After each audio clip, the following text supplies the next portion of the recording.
गाथा नंबर 14।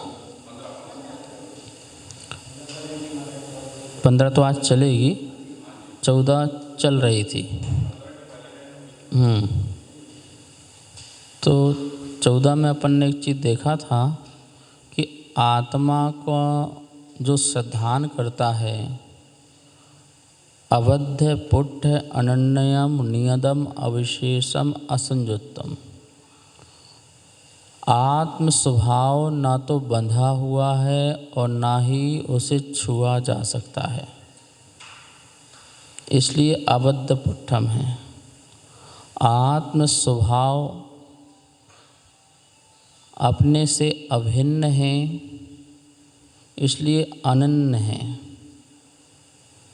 आत्म स्वभाव चैतन्य मात्र से नियत है, इसलिए वह नियत है। आत्म स्वभाव गुण पर्यायों के भेदों से रहित एक चिन्ह मात्र अखंड पिंड स्वरूप है, और आत्म स्वभाव पर ज्ञेयों से संबंधित पर निमित्तों से उत्पन्न सुख दुख आदि संयोगों से रहित है, इसलिए वह एक चैतन्य पुंज है। ये 5वां नंबर का जो था असंयुक्त, उसको थोड़ा समझना था। बाकी तो अपन ने सारे समझ लिए थे। जो अविशेषम असंयुक्तम, असंयुक्त आत्मा कैसी है? असंयुक्त रूप से जो श्रद्धान करता है।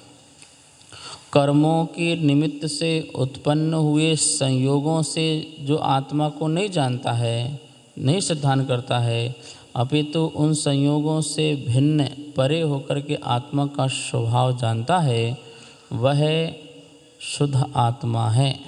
ठीक है ना? जैसे जल गर्म है तो उसे हम क्या कहते हैं? गरम जल। क्या कहते हैं? गरम जल। गरम जल आत्मा का स्वभाव नहीं, जल का स्वभाव नहीं है। तो गरमता कैसे आई है? पर के निमित्त से आई है। अग्नि की उष्णता से, अग्नि की उष्णता के निमित्त से। यह बात बिल्कुल सत्य है कि गरम जल ही गरम हुआ है। कौन गरम हुआ है? जल ही गरम हुआ है, क्योंकि जल में ही गरम होने की योग्यता है, पर वो स्वभाव से गरम नहीं हुआ है। उसमें पर के संयोग मिलने के कारण ही क्या हुआ है? लोहा स्वभाव से गरम नहीं, अग्नि आदि के संयोग मिलने से गरम हुआ है। और ये बात सत्य है कि उसमें गरम होने की योग्यता है। क्या है? उसमें ऐसी विकार रूप होने की क्या है? योग्यता है, लेकिन स्वभाव से स्वयं ही वो इस रूप गरम नहीं हुआ है। तो ऐसे ही जो गरम जल का अनुभव नहीं, उसकी शीतलता का अनुभव करता है, ऐसे ही जो राग द्वेष वाली आत्मा का अनुभव नहीं करता है, विषयों में सुख दुख रूप बुद्धि वाला अनुभव नहीं करता है, नहीं जानता है, नहीं श्रद्धान करता है। लाइट जलने दो, अंधेरा हो गया। कैसा अनुभव नहीं करता? बात समझ में आई? कैसा अनुभव नहीं करता? संयोग वाला अनुभव नहीं श्रद्धान करता है, ऐसा शुद्ध आत्मा। समझ में आ गया ना? तो इसलिए आत्मा कैसी है? असंयुक्त है। कर्म से सहित वाली आत्मा का श्रद्धान नहीं करता है। मैं शरीर हूँ, मैं कर्मवान हूँ, मैं संसारी हूँ, मैं दुखी हूँ, मैं सुखी हूँ, मैं रूपवान हूँ, अरूपवान हूँ, ऐसा पर के निमित्त से, पर के संयोग से अपना अनुभव नहीं करता है। जैसे गंदा जल है तो गंदे जल का अनुभव नहीं करता है, गर्म जल है तो गर्म जल का अनुभव नहीं करता है। वो तो मात्र जल में दृष्टि देने से जल का ही अनुभव करता है। आत्मा के चेतन स्वभाव में दृष्टि देने से चेतन स्वभाव का ही अनुभव करता है। वो ऐसा श्रद्धान करने वाला शुद्ध नय से आत्मा को इस प्रकार से जानता है। ठीक है ना, ये बात समझ में आ गई। तो ये वाली गाथा आज पूर्ण हुई। पहली 14 नंबर की गाथा श्रद्धान से समझा रहे हैं। किससे समझा रहे हैं? ऐसा श्रद्धान करना है कि आत्म स्वभाव तुम्हारा बंधा हुआ नहीं है, आत्म स्वभाव तुम्हारा छुआ हुआ नहीं है, आत्म स्वभाव तुम्हारा पर से अभिन्न है, आत्म स्वभाव तुम्हारा प्रति समय परिवर्तन वाला नहीं है, नियत है, चैतन्य है। और आत्म स्वभाव तुम्हारा गुण पर्याय का भेद वाला नहीं है, इसलिए अविशेष विशेष रहित सामान्य है।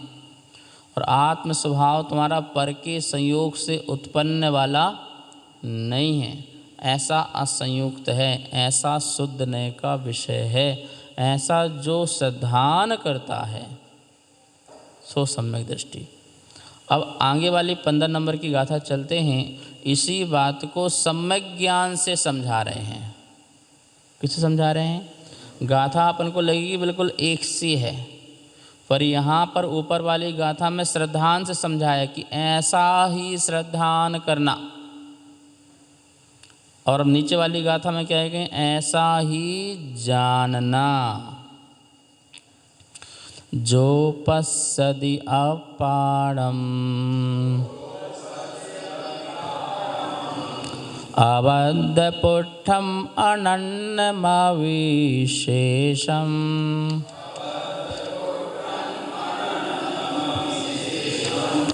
अपदेश संतमज्झम पश्यति जिन शासनम सवम।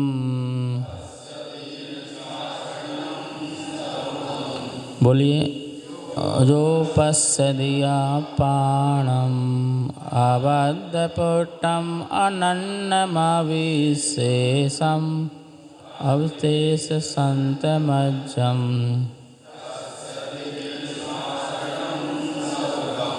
वो जिन शासन को जानता है, सब्बम जिन शासनम, समस्त जिन शासन को पश्यति देखता है, मतलब जानता है। वो समस्त जिन शासन को देखता है, अर्थात आत्मा में देखता है। समस्त जिन शासन को आत्मा देखता है अथवा जिन शासन में आत्मा को देखता है। जो पश्यति अपारम, जो आत्मा को जानता है, देखता है। अबद्धपुट्ठम, बंध स्पर्श रहित, अनन्य अन्य रहित। यहाँ जानना लगाना, वहाँ तो मानना लगाना था, ऐसा मानता है। और अब यहाँ क्या लगाना है? ऐसा जानता है, ऐसा जानता है। अविशेषम, विशेष रहित, गुण पर्याय के। ठीक है ना। और दो चीज़ यहाँ पर नहीं दी हुई हैं, नियत और असंयुक्त, तो उसको भी इसमें जोड़ लेना कि जो ऐसा नियत जानता है, ऐसा ही असंयुक्त जानता है। यहाँ पर एक शब्द नया, अविशेष नहीं, सॉरी, अपदेश संत मध्यम। अपदेश संत मध्यम, आदि अंत रहित, आदि मध्य अंत रहित। कैसा जानता है? जो कि आत्मा का आदि नहीं, आत्मा का मध्य नहीं, आत्मा का अंत नहीं। कोई वस्तु को आदि मानोगे तो उसका अंत भी मानना पड़ेगा, मध्य मानोगे तो उसका आदि मानना पड़ेगा, उसका अंत मानना पड़ेगा। यदि अंत मानोगे तो उसका मध्य भी मानना पड़ेगा, उसका आदि भी मानना पड़ेगा। तो बोले कैसा है मेरा स्वरूप? जो आदि मध्य अंत रहित, जो न आदि है न मध्य है। ऐसा आत्म स्वभाव का न कभी आदि हुआ है, कभी हुआ होगा, अथवा ऐसे स्वभाव का कभी अंत हो जाएगा, तो बोले अंत भी नहीं होगा। अच्छा कभी मध्य में रहेगा, तो बोले मध्य में भी नहीं रहेगा, ठीक है ना। तो जैसे एक सर्कल है, सर्कल का न कोई आदि है, न मध्य है, न कोई अंत है।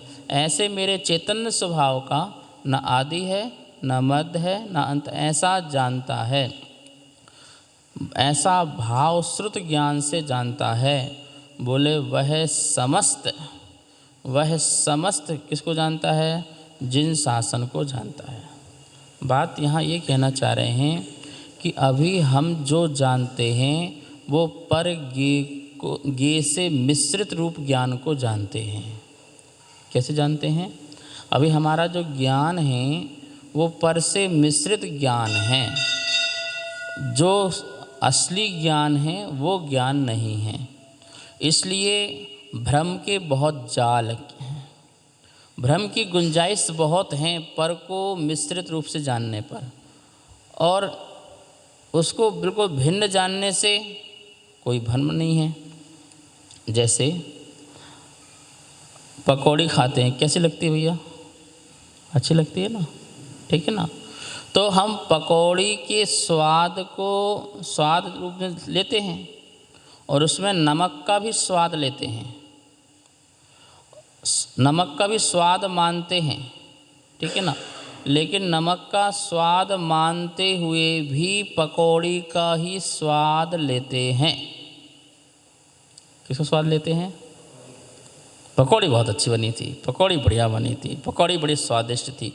मानते हैं कि नमक का स्वाद उसमें है, लेकिन नमक का भिन्नपना स्वाद अनुभव नहीं लिया। जो क्षारपना स्वाद था, उस क्षारपना स्वाद क्यों तुम्हारे में स्वादता नहीं आई, तुम्हारे स्वादता में क्या आई? पकौड़ी का स्वाद आया। तो जैसे नमक का स्वाद तुमने भिन्न नहीं जाना, तुमने मिश्रित रूप जाना, पर के द्वारा जाना तो कि ये नमकीन है, ये मीठा नहीं है। रसगुल्ला मीठा है, नमकीन खारा है। तुमने जाना तो खारा, लेकिन खारे को तुमने किससे जाना? पर द्रव्य से मिश्रित होके जाना। तुमने मीठा जाना तो पर किससे? पर द्रव्य से मिश्रित होकर के। जैसे नमक को सीधा खाओ डायरेक्ट, तो पूर्णतः किसका स्वाद आएगा? क्षारपने का स्वाद आएगा। शक्कर को डायरेक्ट खाओ तो सीधा स्वाद किसका आएगा? मीठेपन का स्वाद आएगा। लेकिन इसमें कोई भी गुंजाइश का, भ्रम का कोई भी कारण मौजूद नहीं है। डायरेक्ट आपको बात जैसी है वैसा स्पष्ट अनुभव रूप में हो रहा है। लेकिन जब हम किसी वस्तु को मिश्रित करके उस मीठे को किसी में खोए में डाल दें, आटे में डाल दें, किसी चीज़ में डाल दें, तो अपितु वह मीठे का स्वाद ले रहा है, पर मानता तो रसगुल्ले का स्वाद है। अपितु वह नमक को बेसन में डाले तो पकौड़ी बनाता है और नमक का स्वाद लेता है, लेकिन मान्यता किसकी है? भाई साहब आपने पकौड़ी बहुत सुंदर बनी, बड़ी टेस्टी थी, ठीक है ना। तो वो मिश्रित होकर के क्या होता है? तो वो उसका ज्ञान पर पे डिपेंड होकर के, पर के ज्ञेयाकार रूप होकर के जानता है। कैसे जानता है? पर ज्ञेयाकार रूप जानता है। तो बोले ऐसा जानना भ्रम का कारण है। किसका कारण है? भ्रम का कारण है। और सीधे डायरेक्ट जानने मात्र का जो तेरा स्वभाव है, वस्तु को वस्तु रूप से वैसा जाने तो बात समझ में आए, ठीक है ना। ऐसे ही आत्मा तो सदा ज्ञान का ही स्वाद लेती है। किसका स्वाद लेती है? नमक पकौड़ी में नमक का ही स्वाद लेता है, लेकिन गुणगान पकौड़ी के करता है। ऐसे ही आत्मा किसी भी वस्तु को जानती है तो ज्ञान का ही स्वाद लेती है, पर वो ये मान्यता में रहती है कि मुझे ज्ञान इससे मिला, मुझे ज्ञान इससे मिला, पर से ज्ञान मिला। पर द्रव्य है तो ज्ञान है, और पर द्रव्य नहीं है तो ज्ञान नहीं है। जबकि हर समय ज्ञान का ही अनुभव लेता है और ज्ञान का ही काम करता है। काम भी किसका करता है? आत्मा। अरे जिसके अंदर जो क्वालिटी होगी वही काम तो करेगा ना। तो आत्मा में क्वालिटी है जानना, क्योंकि चेतन, चेतन मतलब जानना देखना ही। चिति शक्ति, दृश्य शक्ति, जो जानता और देखता है। तो आत्मा हर समय कौन सा काम करती है? जानने का ही काम करती है। कैसे? आप यहाँ तक आए, ज्ञान से आए कि नहीं आए? मुझे इस सड़क में चलना है, इस रास्ते में चलना है, यहाँ पर मुड़ना है, यहाँ पर पैर उठाना है, यहाँ पैर रखना है, यहाँ हाथ पकड़ना है। आपने सारा काम कौन सा किया? ज्ञान से काम किया। रोबोट में तो वो चिप भर देते हैं तो वो भी चलता फिरता है, लेकिन उसका ज्ञान से चलता फिरता नहीं है वो। हर काम हम ज्ञान से के अलावा एक समय भी ऐसा नहीं है जिस समय हम ज्ञान का स्वाद नहीं लेते हैं। लेकिन हम जो हमारे अंदर जो भ्रम है, हमारे अंदर जो धारणा है, वह कैसी धारणा है? वो धारणा ऐसी है कि पर द्रव्य से मुझे ज्ञान होता है, तो ये मिथ्या ज्ञान हो जाता है। ठीक है ना? तो ऐसा जानना, वहाँ पर तो श्रद्धान किया था, अब कैसा जानना? कि आत्मा बद्ध नहीं है, आत्मा स्पर्श नहीं है, आत्मा भिन्न नहीं है, अन्य नहीं है, आत्मा अनियत नहीं है, आत्मा विशेष नहीं है, और आत्मा संयोग सहित नहीं है। हर समय ज्ञान स्वरूप है। इसलिए ज्ञानानुभूति ही आत्मानुभूति है। कैसा है आत्मा? ज्ञानानुभूति, ज्ञान की अनुभूति ही आत्मा की अनुभूति है। कैसे ज्ञान की अनुभूति? जो ज्ञेयाकार रूप से परिणत होकर के जान रहा, ऐसे ज्ञान की अनुभूति नहीं। मतलब जो विकार रूप होकर के जान रहा, ऐसे ज्ञान की अनुभूति नहीं। अविकार रूप से जो जान रहा है, ऐसी ज्ञान की अनुभूति। अविकार मीन्स क्या? जैसे ये माइक है, ऐसा विकल्पात्मक ज्ञान होना ये विकार नहीं है, ये विकार नहीं है। ये मकान है, ऐसा जानना ये विकार नहीं है। लेकिन यह ज्ञान दूषित होकर के जानना, क्या दूषित होकर के? ये अच्छा है, ये बुरा है, ऐसा राग द्वेष से मिश्रित होकर के जानना। ठीक है ना? तो ऐसा मिश्रित जो ज्ञान है वो विकार सहित ज्ञान है। कौन सा ज्ञान है वो? विकार सहित ज्ञान है। और ऐसे विकार सहित ज्ञान को आचार्यवन कहते हैं कि वह ज्ञान कर्म बंध का कारण है। वह ज्ञान मेरा ज्ञान नहीं है, वह ज्ञान वैभाविक ज्ञान है। कौन सा ज्ञान है वो? वैभाविक। तो आत्मा का जो शुद्ध ज्ञान है, आत्मा का जो केवल ज्ञान है, वो अपना आत्मा का सम्यक ज्ञान है, असली ज्ञान है, सही ज्ञान है। जैसा जो वस्तु है उस वस्तु को वैसा जानता है, ऐसा श्रद्धान करता है तो सम्यक दर्शन हुआ, और ऐसा ही जानता है तो क्या हुआ? सम्यक ज्ञान हुआ। और ऐसे ही ज्ञान में लीनता होता है तो सम्यक चारित्र हो जाता है। ठीक है ना? यदि आपका ऐसा श्रद्धान नहीं हुआ तो ज्ञान चारित्र भी खराब हो जाएगा। क्या हो जाएगा? यदि पहले श्रद्धान नहीं हुआ कि वस्तु स्वरूप ऐसी है, तो आप वस्तु स्वरूप ऐसी जानना, ऐसी लीनता भी आपकी नहीं आ सकती है। इसलिए ये तीनों कंटिन्यू में चलते हैं, सम्यक दर्शन, सम्यक ज्ञान और सम्यक श्रद्धान करना, जानना और लीन होना।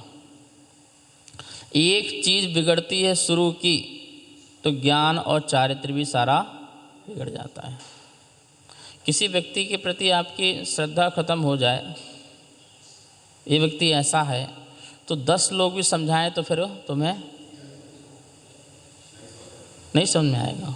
अभी आप बहुत घनिष्ठ थे, बहुत मित्र थे, और जैसे ही आपकी उसकी अविश्वास के कारण या धोखे के कारण, किसी भी कारण आपके अंदर ये बैठ जाता, बताओ ये ऐसा है यार, मैं तो ऐसा सोचता था, तो क्या हुआ? श्रद्धा खत्म हुई। श्रद्धा समाप्त होते ही क्या समाप्त हुआ? उसके प्रति जो अच्छा हमारा ज्ञान था वो ज्ञान भी क्या होगा? और उसके प्रति जो अच्छा व्यवहार था वो बोलेगा भाई साहब जय जैन, हाँ ठीक है। क्या करोगे? पहले तो क्या करते थे? जय जिनेंद्र और अब क्या बोलते हो? हाँ ठीक है ठीक है। इग्नोर करोगे। आपका आचरण भी क्या होते जा रहा है? सारा का सारा आचरण भी आपका नष्ट होते जा रहा है, ठीक है ना। तो आचरण कह रहे हैं, पहले हमने सिद्धांत से जाना कि आत्मा का स्वभाव ऐसा है, और अब ज्ञान से जाना, पहले सिद्धांत किया और अब जाना कि आत्मा का ज्ञान का ही काम है, ठीक है ना। तो भैया आत्मा को अपन कैसे जानेंगे? जाननहार देखनहार। कैसा है आत्मा? जाननहार मतलब देखने वाला और जानने वाला।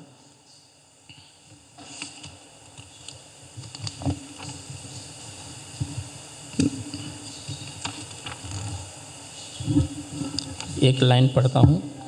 स्वाद तो सदा ज्ञान का ही लिया जा रहा है, किंतु पर पदार्थों में, विषयों में सुख पाने का भ्रम होने से ज्ञेयों की ओर झुककर ज्ञान का स्वाद लिया जा रहा है।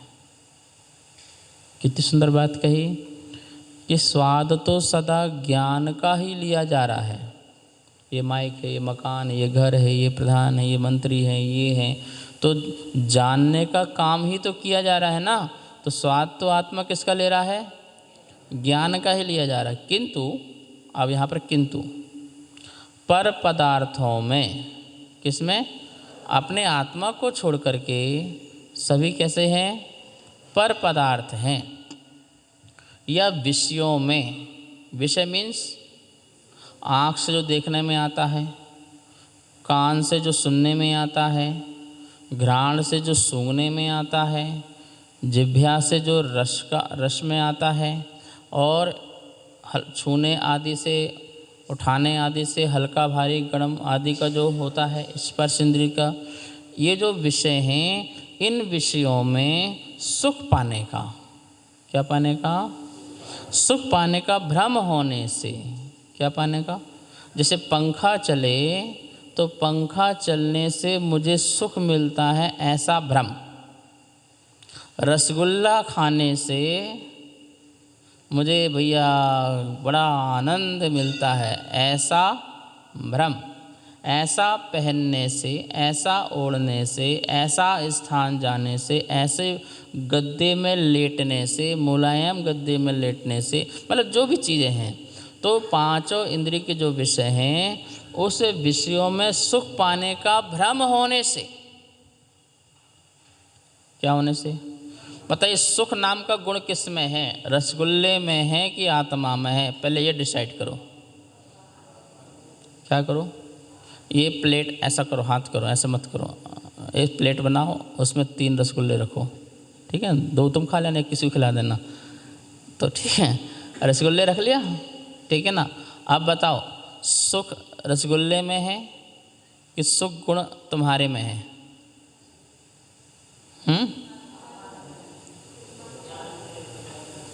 एक व्यक्ति को बहुत बुखार है, मुंह कड़वा है, बहुत कड़वा मुंह हो जाता है जब बुखार आता है, फीवर होता है, तो बोलते मीठा भी नहीं रुचता ना। अब उसको रसगुल्ला खिलाओ और एक तुम रसगुल्ला खाओ, ठीक है ना। तो स्वाद तो बढ़िया आना चाहिए ना दोनों को। पर एक क्या कर रहा है, ये अलग करो, मुझे कोई स्वाद नहीं आ रहा है बिल्कुल, तो उसको स्वाद ही नहीं आ रहा है।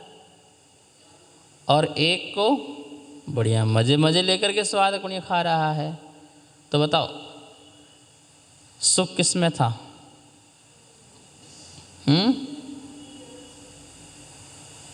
डिसाइड करो भाई, सुख किस में था। हम लोग क्या करते हैं, पहले अपने सुख को रसगुल्ले में डालते हैं और फिर रसगुल्ला खाते हैं, ठीक है ना। हमने ज्ञान को भ्रमित किया परद्रव्य के कारण और भ्रम डाला कि देखो ये रसगुल्ला बड़ा स्वादिष्ट होता है, इसको खाने से बड़ा सुख मिलता है, आनंद मिलता है। तो पहले अपने ज्ञान को मिथ्या ज्ञान किया अपन ने, ठीक है ना, और सुख का भ्रम डाला। तो अब डिसाइड कीजिए, रसगुल्ला में सुख है तो ऐसा क्यों ना करें कि शाम तक रसगुल्ले खाते रहो।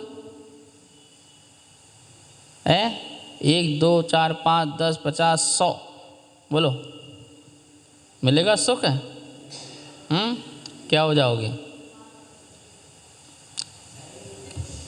और क्यों खाते खाते कोई तुम्हें बोले कितना भुक्कड़ आदमी है, नरक से निकल के आया है क्या, कभी जीवन काल में कभी खाने को नहीं मिला है क्या, तेरे माँ बाप ने कभी कभी खाने को नहीं दिया है क्या। यदि इस प्रकार की बात बोल जाए तो बोलो अब स्वाद आएगा। अब क्यों स्वाद नहीं आ रहा भाई। रसगुल्ला वही, खाने वाला वही, सब कुछ वही, तो क्या नहीं आ रहा बताइए। तो अब आपको जो श्रद्धा पहले थी, कि श्रद्धा क्या पहले थी कि रसगुल्ले में सुख है, तो वो श्रद्धा वास्तविक में रसगुल्ले में सुख नहीं था, वो तुम्हारे राग का सुख था। किसका सुख था। और वो राग किसका है, रसगुल्ले का नहीं है, वो तुम्हारा चेतन है। क्या है वो, चेतन है। और जैसे ही किसी व्यक्ति ने कहा ये भुक्कड़ है, ये है, वो है, तो अब द्वेषपना पैदा हुआ। तो द्वेषपना से वो स्वाद क्या हो गया, समाप्त हो गया, ठीक है ना। तो इस प्रकार से ये बात तो है श्रद्धान की। अब उसी रसगुल्ले को ज्ञानी खाए, तो अब ज्ञानी कैसे खाए भाई। रसगुल्ला में हर पदार्थ भिन्न भिन्न हैं और भिन्न भिन्न उसे ज्ञान हो कि मीठा मीठे का स्वाद है और आटे का स्वाद है। और स्वाद का जो मुझे ज्ञान है वो हो रहा है, मीठे का ज्ञान मीठे रूप से हो रहा है, परद्रव्य का ज्ञान पर रूप से हो रहा है। चलो मिश्र रूप से मान लो कि रसगुल्ला का मीठा का मुझे ज्ञान हो रहा है, लेकिन रसगुल्ला ही मीठा रूप है ऐसा मैं जानता हूँ, ऐसा मैं मानता हूँ, इस बात का ज्ञान होना, ठीक है ना। लेकिन ये अच्छा है ये बुरा है ऐसा परिणाम नहीं आता, तो भ्रम समाप्त हो जाता है ये ज्ञान से। तो क्या करते हैं, विषयों में सुख पाने का भ्रम होने से ज्ञेयों की ओर झुककर, ज्ञेय मीन्स जो जानने योग्य पदार्थ हैं, वस्तु हैं, उनकी ओर झुककर ज्ञान का स्वाद लिया जा रहा है। ये माइक है तो माइक का ज्ञान लिया जा रहा है। हम माइक की ओर झुक कर के, इस मकान की ओर झुक कर के हम ज्ञान का ही स्वाद लिया जा रहा है, अर्थात ज्ञेय मिश्रित ज्ञान का स्वाद लिया जा रहा है। पर पदार्थ मिश्रित रूप ज्ञान का स्वाद लिया जा रहा है, यह प्रक्रिया अनर्थकारी है।